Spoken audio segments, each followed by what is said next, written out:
எங்க அண்ணன் விஜயகாந்த் தெரியுதானே, நான் என்ன கேட்கிறேன், அவர் கட்சி ஆரம்பிச்சாப்ல, அவர் போட்டிட்டாரு, நான் கூட அவர் போட்டிட்ட அவர் கட்சி வேட்பாளர்கள்லாம் போய் ஆதரவா வேலை செஞ்சேன்.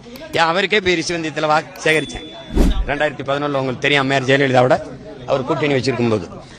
ஆனா நீ அவர் இருக்கும்போது அவருடைய கட்சிக்கு ஆதரவா பேசுனதோ அவரை போய் பார்த்ததோ இல்ல. அவர் எல்லா இடத்துலயும் பேசுறத நான் பார்த்தேன். உலகம் அறிந்த உண்மையை சீமான் அவர்கள் உறக்க சொல்லியிருக்கார்.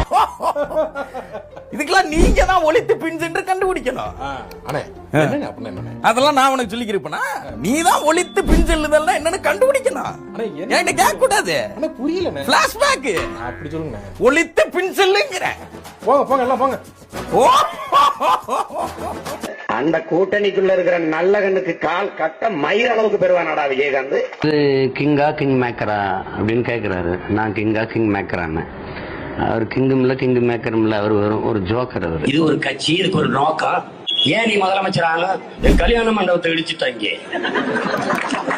இந்த தேசிய நெடுஞ்சாலையை போறதுக்கு நாடு இரு பக்கம் இருக்கிற லட்சக்கணக்கான வீட்டை அடிச்சுட்டாங்க.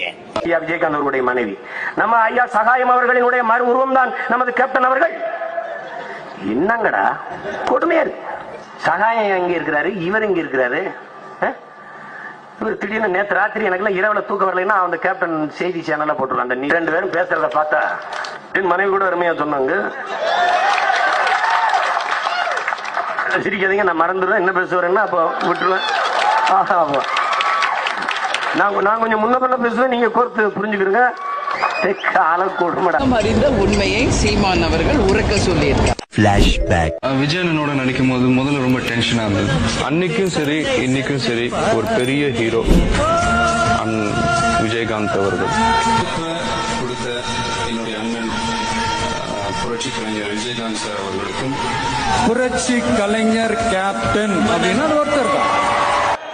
என்னுடைய அண்ணன் புரட்சி கலைஞர் கேப்டன் விஜயகாந்த் அவர்களோட பழகிறதுக்கு எனக்கு நிறையவே வாய்ப்பு கிடைச்சது. மக்களே யோசிக்கணும், சிந்திக்கணும்.